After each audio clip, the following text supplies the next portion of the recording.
3-minute scene of people crying. Slow motion, sad songs. That's just trying to buy people off. Somebody gets hit by a car. Memory loss.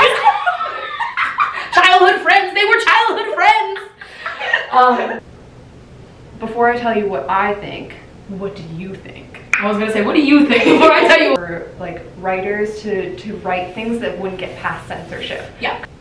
Either have enough time or want to take the time to find somebody to be like, hey, can you read over this? Like, does this sensitivity work? reader. Yeah. Or like, you know, find the PR manager to be like, hey, or HR rather. Be like, hey, is this insensitive in its like characteristics of a black person, white person character, whatever. 안녕하세요 여러분, 저는 Mari입니다. 오늘은 we are going to talk about the classification of K-dramas and whether or not foreigners should have a place within K-dramas.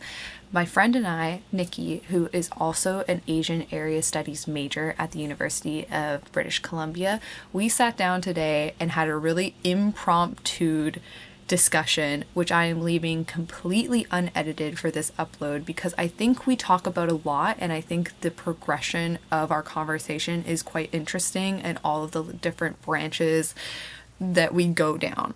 So I hope by the end of this video, you guys will have a very clear idea of where I stand with these questions, which are your guys' questions. I've been asked quite a few times throughout the past year, especially on my thoughts on this, and it definitely deserves a dedicated video because these are fantastic questions. So thank you so much for asking them, and I hope you guys sit back and enjoy this unedited, raw conversation between me and a friend. All right, let's get to it. I thought I would just read you the comment. Yes. So this person says, some people on Reddit are complaining that K-dramas are too homogenous and they should embrace diversity and therefore include actors of other races. What do you think about this? Do you think this is a fair demand considering that K-dramas are international now and people of all colors are watching? Would you like to see more white, black, and other people in K-dramas? Before I tell you what I think, what do you think? I was gonna say, what do you think before I tell you what I think? I can tell you what I think first. Yeah, it's totally cool, yeah. So basically, like, the reason why I really like K-dramas is because it's like media made by Koreans for Koreans. To me, that's what qualifies a K-drama. Like, I understand that now they're going more international and they're getting international funding, like things from Netflix and stuff, but to me, that's not a reason to change who's represented. It's actually like a new avenue for to like a creative avenue for like writers to write things that wouldn't get past censorship. Yeah. Because they can go onto Netflix. Yeah. So I'm like, it's really just like another thing for K-dramas to utilize. I don't think it's necessarily a reason for them to change, but I also think that if we're talking about diversity, there's a lot more diversity within Koreans than what's being shown right now anyways. 100%. So it's like they're not all really light-skinned people. So we could get diversity just within Koreans, and then also diversity within like disabilities, I think would be really important. Like they've always been there. Like, I watch old K-dramas and I'm like, this person's on the spectrum. This person's like autistic or whatever, but they never say it. So I think if they just started naming disabilities and then showing different beauty standards, I think that would be really important. So I don't necessarily feel like they need to show different races, but we could get more diversity. Okay. What do you think? I hear you. Yeah. I hear you. I think it's kind of tough though, because when you think about it, right, comparing, if we were to compare the K-drama realm to Hollywood, for a very long time, Hollywood was one specific look. Yeah. Because part of celebrity life, I'm not even going to say like culture, but part of celebrity life is to be good looking. Right. The whole part of being, not the whole part, a main part of being a celebrity is to be somebody that is visual appealing to the vast majority. Yeah. Which means It's following, to be like aspirational. And yes. Like, yeah. Which means following whatever the societal whoever decided that. I don't, as a society, I don't think we decided that, but somebody did. And following what that trend is at that time. Yeah.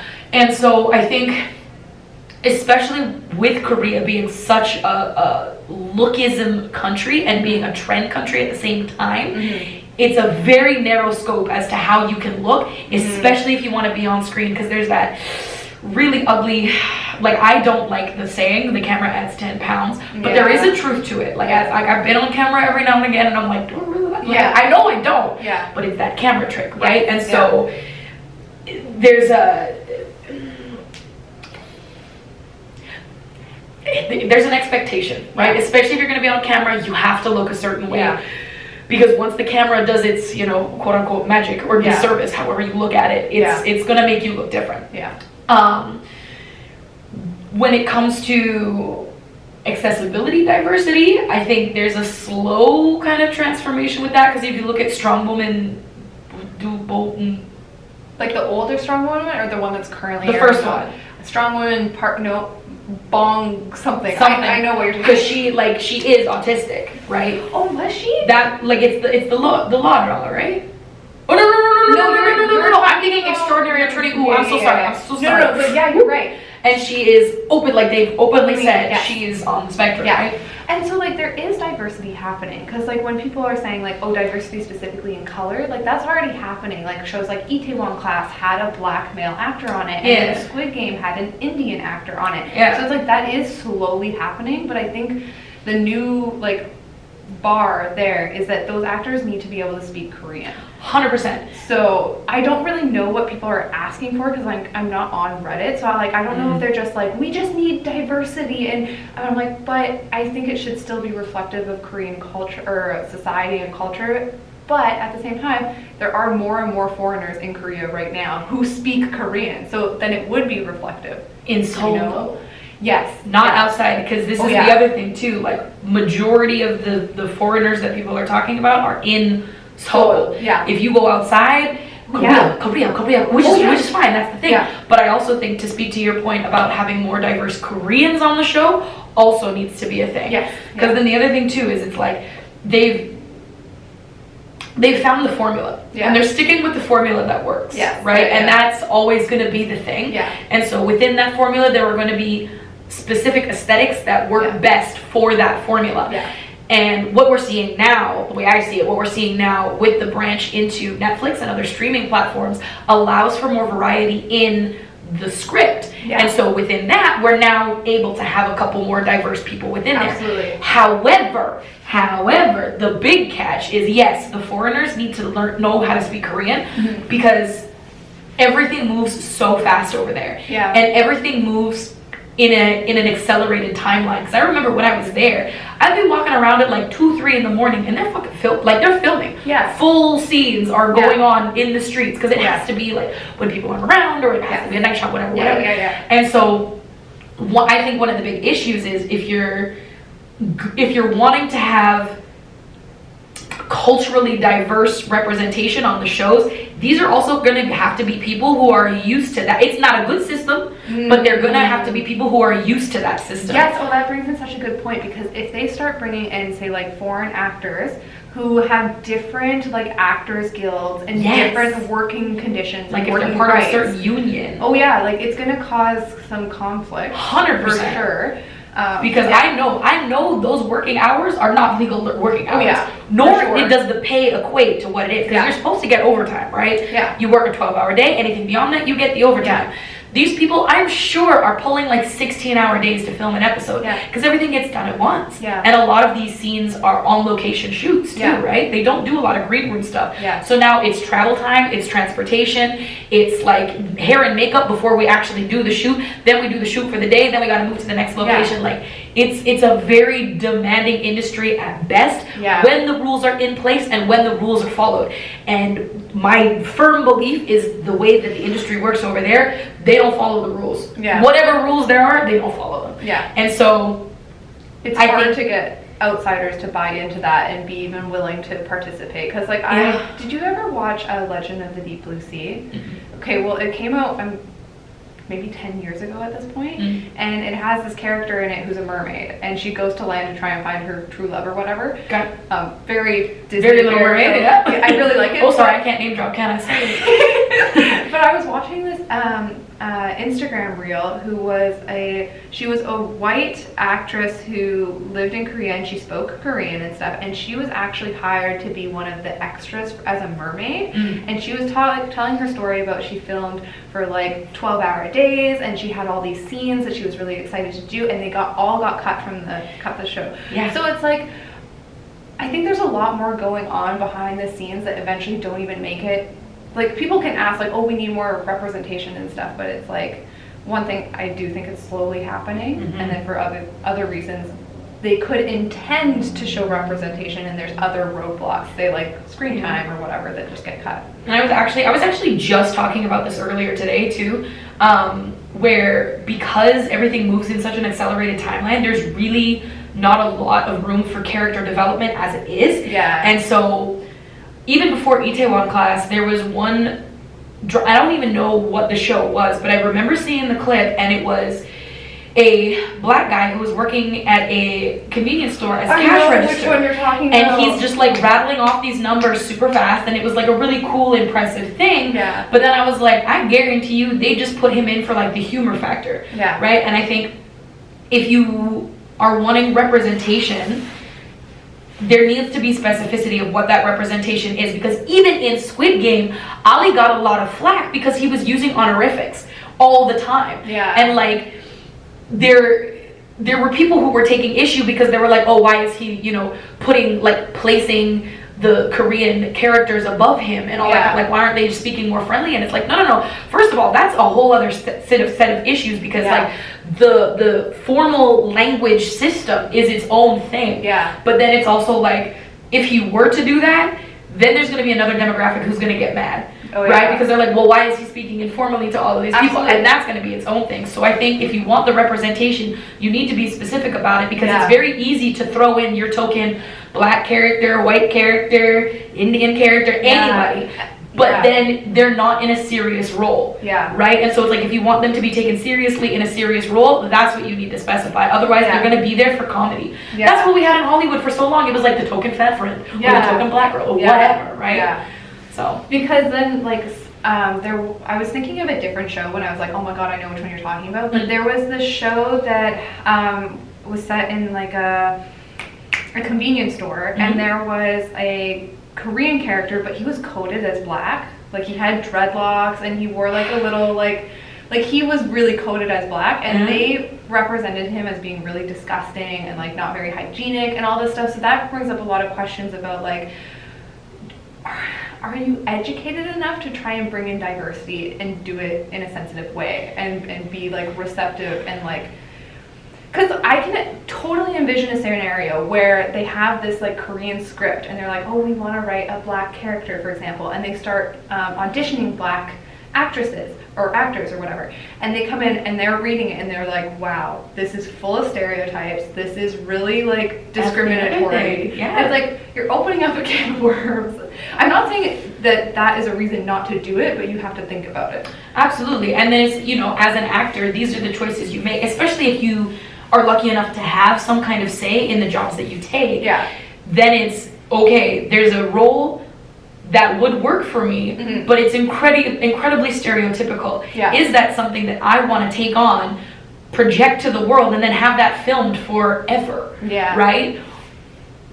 But then I also think, again, coming into the Korean kind of mindset of how everything works and the way that they operate, I don't know that they would either have enough time or want to take the time to find somebody to be like, hey, can you read over this? Like, does this work? Sensitivity reader. Yeah. Or like, find the PR manager to be like, hey, or HR rather. Be like, hey, is this insensitive in its like characteristics of a black person, a white person, character, whatever.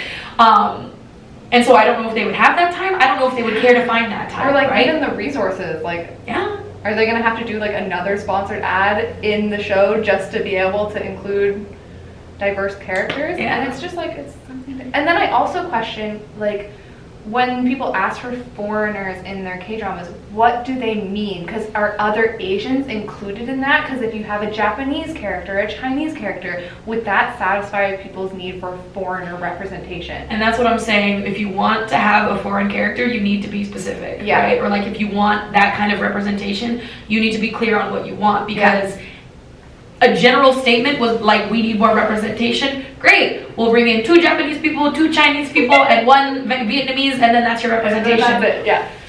Is it? I mean, that's what you asked for. You want a representation, that's what you got. Yeah. And it's like, well, that's not what I meant. Well, what did you mean? You gotta say what you mean. Yeah, exactly right? what you mean. So it's a very tricky, and this is what I always say, like, especially with speculations like this and wanting to have more on the end of what we see. Like, for everything that we do see, there's like 10 things that we don't see, right? And so there's only so much that we can know of based on the information that we're seeing and what we're being given, versus what it actually took to get those things there. Because it's like you said, there's so much going on behind the scenes, because it's an industry that moves in a very fast manner, and it's an industry that moves very quickly, almost haphazardly sometimes. Because like I've heard those stories about how, you know, they're filming episode 8 and the writers are in the back working on episode 9. Oh yeah. Right? Like, it all moves so quickly. And I think that also comes in with, specifically with Netflix, because the funding is always such a huge question mark.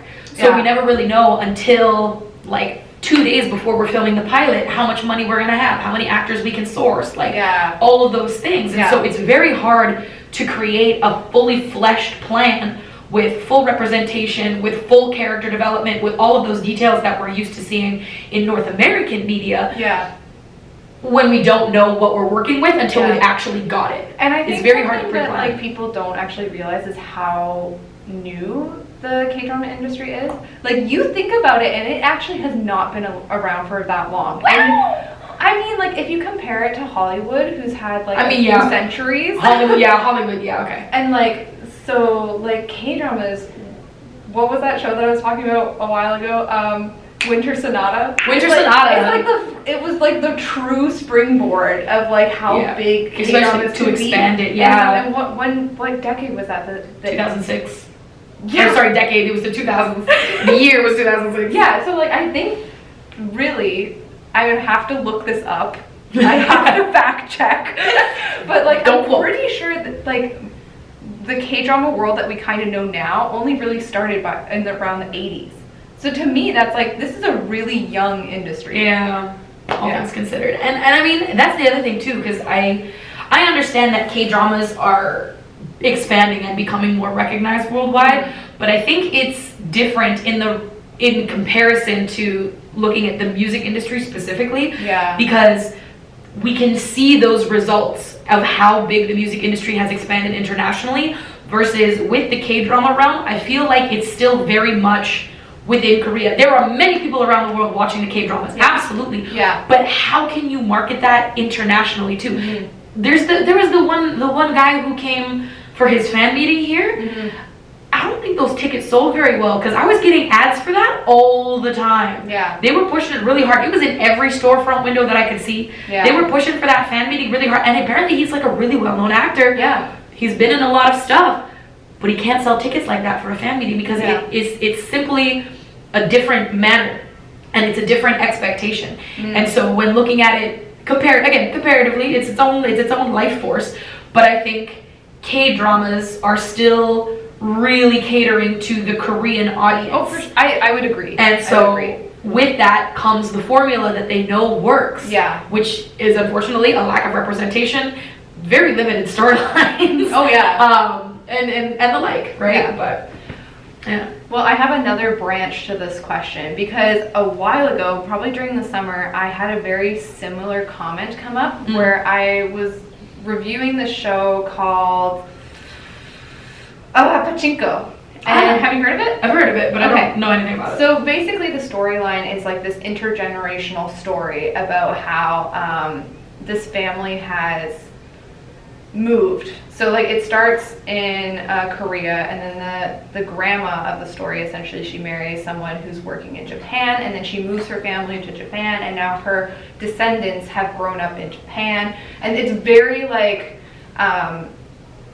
international story, and it was produced by Apple TV or whatever, and the comment was essentially saying, can you still call this a K-drama? Because one, these characters are like a very cross-country boundary lines, like the family has moved a lot, and two, like it's produced by an American company. The novel that it was based off of, I think, is a Korean American who wrote it. So it's like all these questions about like identity that was raised with this comment, and I'm like, that's a really interesting thought, because like, how do you even classify what is and isn't a K-drama? And then like, because I didn't Google it. I looked in the UBC library. I was like, what is a K-drama? Can't name drop, sorry. Nothing came up. When you like look as like academically speaking, what is a K-drama? Nothing comes up. When you search what is K-pop, it's like this laundry list. Yeah. So it's like, I think this is a question that people really haven't asked. So if you don't know what it is, you don't know how that definition can spread and incorporate other things, because it's like we have this thing that we don't know how to define yet. See, that's actually really a very interesting point, because like, especially when it comes to identity things, like if the novel was written by a Korean American but produced by an American company but takes place in Japan, within Korea, within Japan, it was very multi. That it does become tricky, but it's also like, I think don't quote me. I think this also then comes down to people's need to identify, categorize, and like very clearly define what is what and how that all works. Because going back to what is K-pop, you get the big list, but how much of that is actually distinct of K-pop? Yeah, and K-pop changes because it has different generations. So very much, right? And so from my research with that, the two key definitions are that it is music coming out of Korea, and that it has Korean lyrics. That's it. It doesn't even say it has to be sung by Koreans. Right? And so those are the two biggest ones. So you found the laundry list, but all I know are those two key defining factors, and it's like, that's what K-pop is. Nothing to do with the visuals, nothing to do with the dance, anything. It's music coming out of Korea with Korean lyrics. Bang. And so when we come into what is a K-drama, I think we can look at the general factors, like 16 episodes. Every K-drama is 16 episodes. No, but it's not anymore. The new standard is like 12 on Netflix. And see, when Netflix first started to really have K-dramas on their site and do like the Netflix originals. I also want to do a side note. I really think that Netflix only funded K-dramas because Netflix was going under and they knew K-dramas would save them. Thank you. That's what I'm saying. That's all I'm saying. That's its own story. But like, they would start taking like, they would make seasons of K-dramas, which we didn't really have seasons. That wasn't a thing before. No. So it's like they would start producing or like releasing K-dramas in 8-episode chunks. And I'm like, they really just took the 16-episode standard script and was like, our American audience is used to having multiple seasons. Cut it down the middle. But then our American audience is also used to having 23 episodes per season. Oh yeah. Yeah.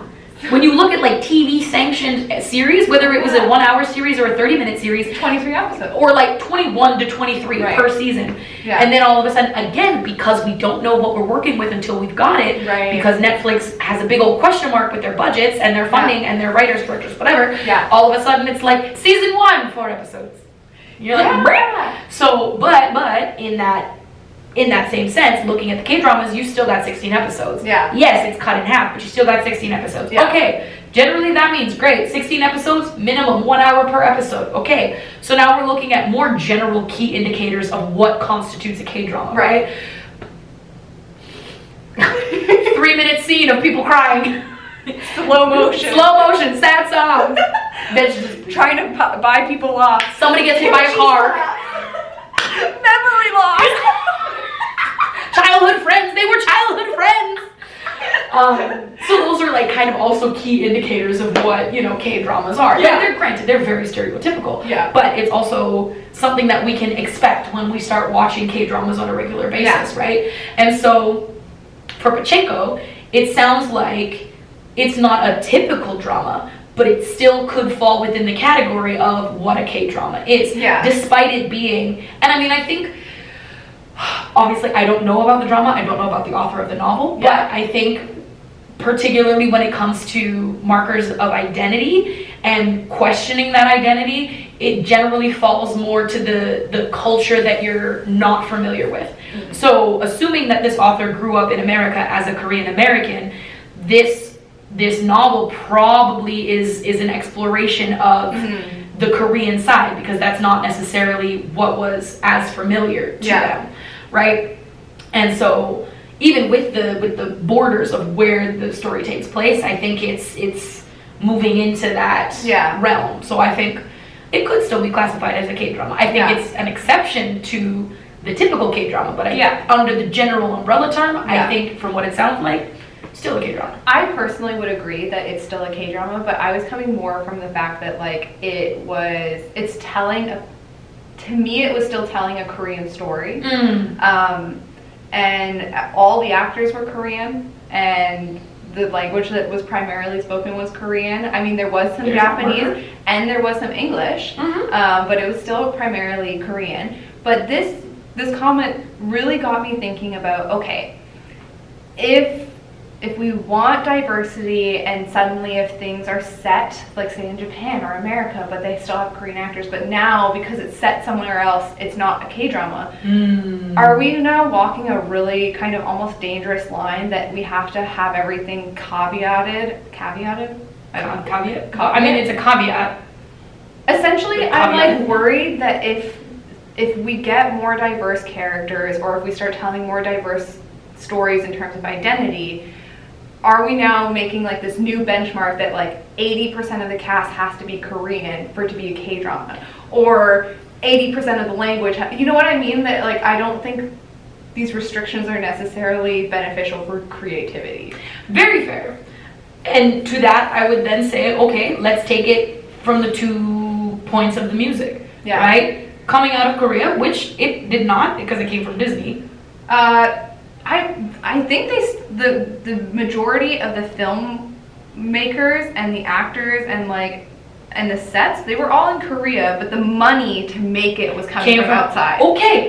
Yeah. And you know what? That's okay, because money comes from all places. Yeah. Right? Exactly. Money be coming from everywhere. Yeah. So we look at it. Did it come out of Korea? Yeah. Yes. Is it in Korean? Yes. For the most part. Yeah. It's the same with K-pop. There's like so much English in K-pop, but there's Korean lyrics, right? And so I think with those 2 benchmarks, especially because there's no academic definition of what a K-drama is, even by taking those 2 benchmarks, we can then start to understand, and then we can diversify from there, right? Okay, if it's a show coming out of Korea, there can be a lot of representation, as long as they're speaking like mostly Korean. I'm not even gonna say like 70%, 80%, 80%, whatever. Yeah. But they're speaking in Korean, and it's coming out of Korea. That makes it a K-drama. Yeah. Because the money's gonna come from anywhere. I got a friend of mine, shout out to my homie, I'm not gonna name drop, I don't know if I can. But I got a friend of mine who, like, his uncle worked on a Bollywood, his uncle directed a Bollywood movie that was funded by Disney. Does that mean it's not a Bollywood movie anymore? Yeah. It all takes place in India. Yeah. Right? Everybody's speaking, I don't want to say the language because I don't know if I'm wrong.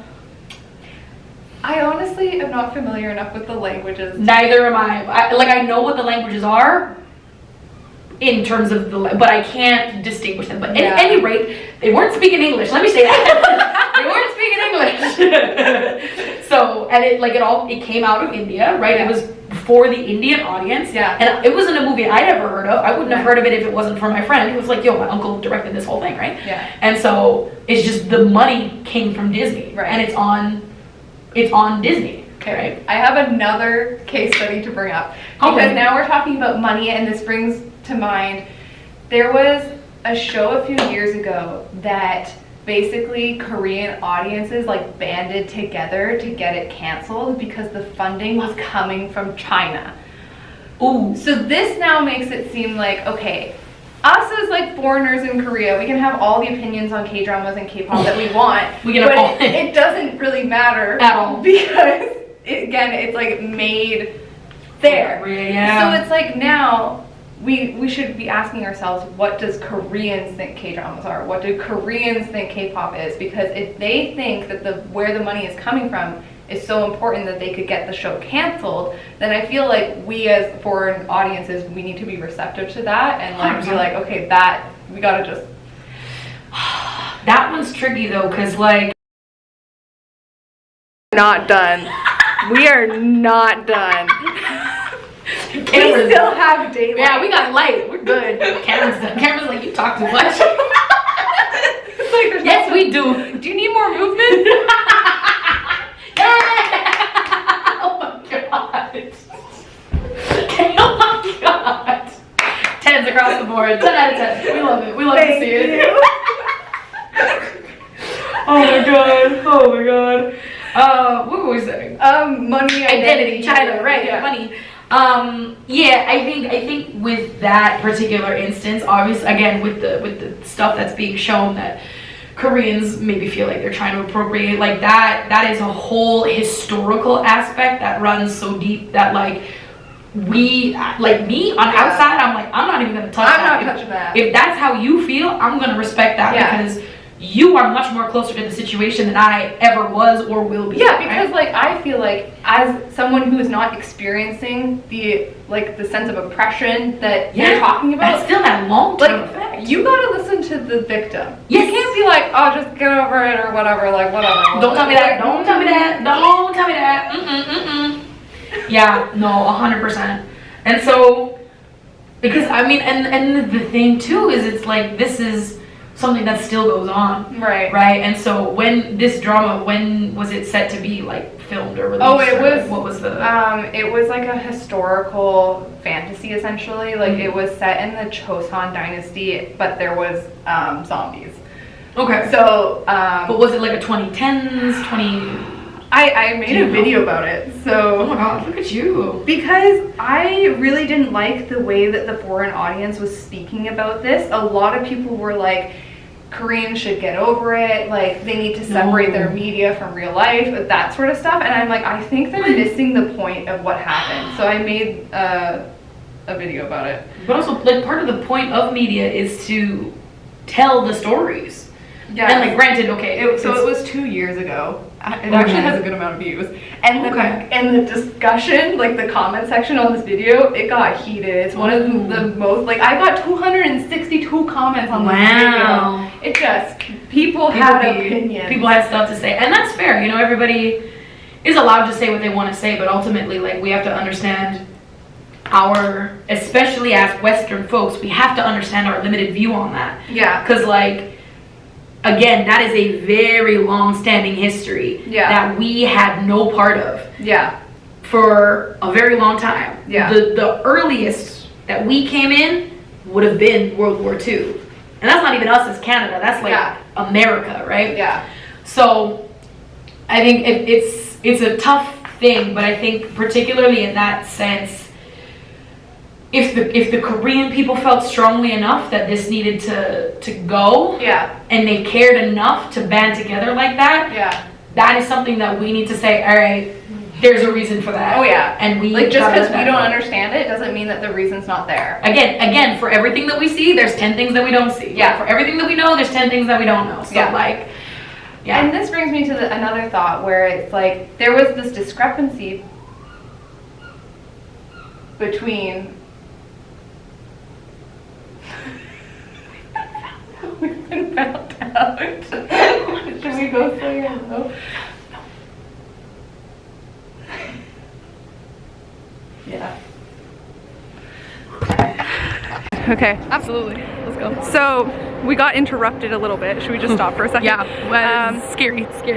Like, we're okay, but just the light went on and that was it. The ghost finally showed up. Finally, but he wasn't a ghost. Thankfully, he was a nice man. So to finish off the thought, basically what I was saying was that that case study, I think, really proves that like the calls for representation are coming from outside and trying to impose change to a community on the inside. And I think it's coming from, we're as like Western viewers of media, we're so used to seeing ourselves represented. Mm-hmm. So when we're not, we're like, oh, poor me, I want to see myself, you know? And like, yeah, for them, this is their representation, and so they use it a lot because and it's like I was saying, you know, in Hollywood, Asia is one place. Yeah. And so all of a sudden everybody's most of the time Chinese, and it's like, no, dude, I'm from Japan, I'm from Vietnam, I'm from China. Like there's always that differentiation, and it's like supposedly in the name of comedy there's cultural mix-up, but it's like, no, because that's how we've stereotyped them, and so they're taking their film industry and they're using it for them, and that's you know, we as Westerners can't really impose that. Yeah. So Very good point. if change is going to happen, it has to come from within and not from the outside. Yeah. And it probably that's a wrap. Yes. Let's get out the rain.